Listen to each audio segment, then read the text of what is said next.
Tipos de escalas de calificación. Existen diferentes formatos para presentar y responder a los reactivos en esos instrumentos. Entre los formatos se encuentran los siguientes tipos de escalas. Está la escala numérica. En este tipo de escala de calificación se asigna a una persona, a un objeto o a un acontecimiento uno de varios números correspondientes a las descripciones particulares de las características calificadas. Todo lo que se requiere es que las calificaciones se den en una escala ordenada en la cual se asignen diferentes valores numéricos a diferentes localizaciones. Está también la escala unipolares y bipolares. Las escalas de calificaciones numéricas y muchos otros tipos de escalas pueden ser unipolares o bipolares. En una escala unipolar, el atributo a calificar, por ejemplo, la agresividad, en visto como un unidimensional y por ende se considera que se incrementa de un mínimo a una cantidad máxima. Los valores de la escala, es decir, las anclas, son de una serie de números enteros crecientes. Por ejemplo, los puntos pueden ser los números del 0 al 4 o del 0 al 5. A diferencia de una escala bipolar, se considera que el atributo calificado varía en dos direcciones. Por ejemplo, se pone en el centro el 0 como neutro de los polos y a cada extremo se pone por ejemplo, 3 negativo hasta el 3 positivo. Está la escala de diferencial semántico. Esta es cuando se presenta un instrumento de diferencial semántico. La persona califica una serie de conceptos en varias escalas de adjetivos bipolares de 7 puntos. Por ejemplo, como podemos ver en la gráfica, el concepto madre puede ser calificado colocando una marca en el segmento apropiado de la línea en cada una de las 3 siguientes escalas. Una vez que todos los conceptos de interés han sido calificados de las diversas escalas, las respuestas a cada concepto se califican en varias dimensiones semánticas y se comparan con las respuestas de los conceptos restantes.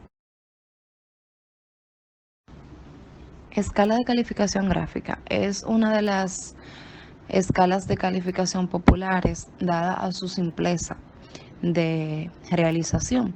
Como podemos ver en la imagen, se presenta una cuestionante en la cual al evaluado le será fácil interpretar sus opciones de elección. Luego está la escala de analogía visual. En los contextos clínicos a menudo es difícil determinar la intensidad de la experiencia subjetiva de un paciente, como puede ser el dolor, la ansiedad, el anhelo de una sustancia y situaciones similares. La escala de analogía visual es una técnica empleada para estimular la intensidad de dichas experiencias. Como podemos ver en la imagen, aquí se le da la opción sobre la depresión, por ejemplo. En mano izquierda está nada deprimido y a la derecha está sumamente deprimido y el evaluado deberá de elegir entre este rango. Luego está la escala de elección forzada.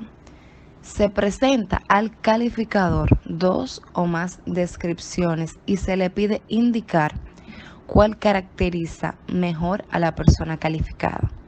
Si hay 3 o más descripciones, también puede pedirse a los calificadores indicar cuál es la menos descriptiva del calificado.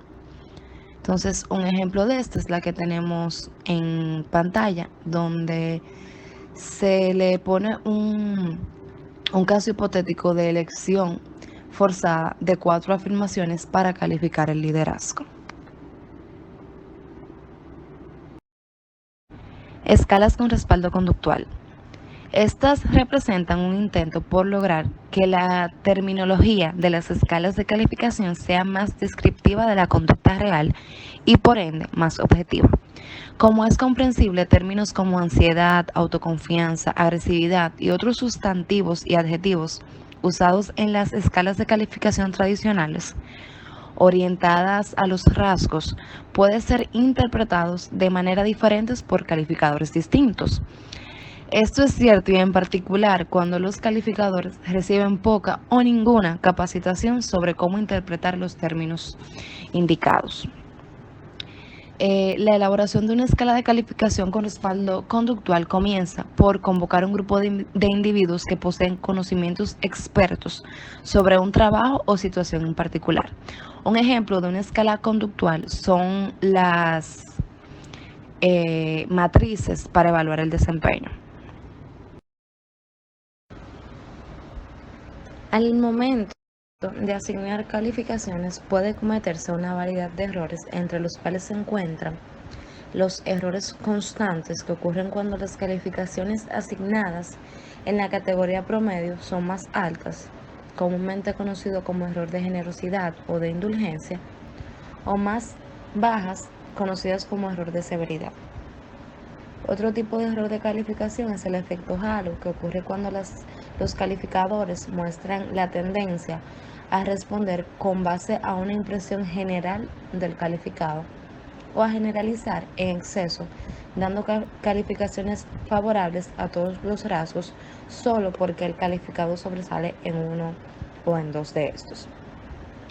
El término de error constante, que se refiere a la tendencia de asignar calificaciones más altas de lo justificado si el calificado inmediatamente precedente recibió una calificación muy baja, o asignar una calificación más baja de lo justificado si el calificado anterior recibió una calificación muy alta. Está también el error de proximidad, que ocurre cuando el calificador tiene a asignar calificaciones similares a una persona en reactivos que están colocados juntos en la página impresa. Escalas de calificación estandarizadas. En el mercado pueden encontrarse muchas escalas de estandarización para calificar la conducta y los rasgos de personalidad de los niños y adultos.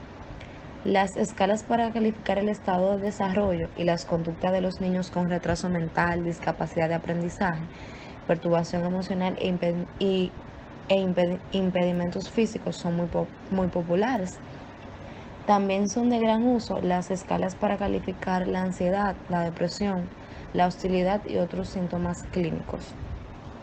Los investigadores en el campo del desarrollo infantil, la educación especial, por ejemplo, el autismo, deterioros del habla y del lenguaje, retraso mental, y la psicología escolar en particular, han elaborado docenas de instrumentos de calificación para evaluar los cambios conductuales que resultan de intervenciones educativas, terapeutas y de otros programas específicos.